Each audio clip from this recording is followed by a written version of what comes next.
We are a parish that welcomes all God's people. Wow, lots of children.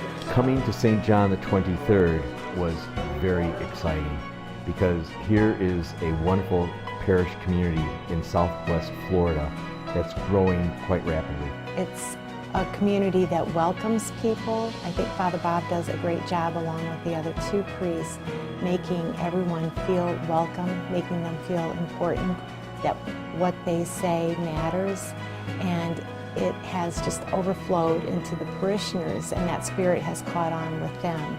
It's that same message that took root right from the beginning. In January of 2002, with just 350 parishioners, the St. John 23rd Parish community was born without even a wall erected. They met at the Noonan Academy, and that's where they set up the chairs, broke down the chairs, set up the altar, and so forth. And they aggressively embarked on a capital campaign for a beautiful church building that we presently have. And the church was well over $9 million. And to think that in just 12 years, we've been able to pay off the entire mortgage is just astounding to me. Today, with more than 3,000 registered families, the parish continues to flourish. Now look at this church. It's exploding with members coming together to a beautiful building in order to celebrate the Eucharist. And what makes it such a special place, of course, the stained glass and the beautiful marble all add to the ambiance. But what makes this parish so beautiful, really, is the people, their faith. That's the stained glass. It's the people. The walls come down, let the work begin. The thing that makes St. John the 23rd so unique is the diversity of all the families, the age levels, the generations, the different generations, and most of all, the young families. We have so many young families.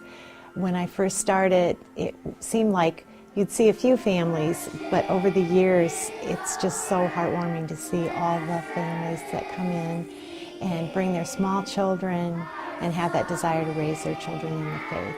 As we look ahead, the need is so present. We desperately need space. It's not a want, it's an absolute need. And I'm really hoping that people will really get on board and realize how important it is, not just for the present, but for the future. We really need a parish life center. I mean, there's no question. On Wednesday evenings, the church basically transforms into a classroom area, and we set up classrooms in every little nook and cranny that we can, because we do have two sessions, one that runs from 4:15 to 5:30, the other session runs from 6 to 7:15. And so in both of those sessions, we have two sections of first graders, two sections of third graders, fourth and fifth graders. And so we have to find areas where we can set up the classroom, have adequate lighting, so we have to bring in a lot of extra lighting. We also need to make sure that they're far enough from each other so that the noise factor doesn't become an issue. It's, again, bringing out carts with all the books and the supplies, and making sure that all the children are accounted for. We've had to be really creative with the space that we have, and we're making it work, but it would be wonderful to see the vision of the legacy of our new building. Our new building that we're proposing and are going to eventually attain will be a beautiful social hall that will accommodate at least 260 people at round table. It will have 6 classrooms that will enable us to teach our children about the faith, but also to enable us to teach adults about faith formation, because we're never done learning about our faith. And that's a constant, it's a daily experience that we're all called to continue to embrace and learn more about our Catholic faith. As we continue the walk, you'll see the catered kitchen that will enable us to have events. Then you come out and you see that there's a stage, an indoor and an outdoor stage in a beautiful courtyard where we can have concerts, gatherings, especially when the weather's really nice. And as you go down the corridor, you'll see where Chris's office is presently located. That will be renovated, and made into a nursery for our children. Our main concern, of course, in this parish always is not only teaching the children their faith, but protecting our children. The way it's designed to protect our children is that at the end of the hallway, children will not be able to enter into the Parish Life Center without a parental supervision, and no one from the Life Center can go down into the classrooms. It was just wonderful to see how well thought out it was, where the children now can be dropped off in a separate area where they can safely go in, they can go to their classrooms.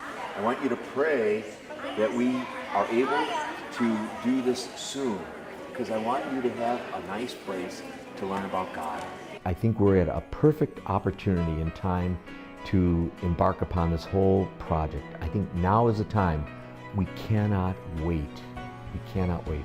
If people could really seriously pray over this and recognize that it's not about equal gift, it's about equal sacrifice. And it is a sacrifice that everyone tries the best to participate in it, because it's going to impact all of us. What we've done so far with this small space, I can only imagine how big and how much will increase the different ministries and how we help people and how we are out there in the community. Their pledge is going to touch the lives of so many Catholics today and tomorrow.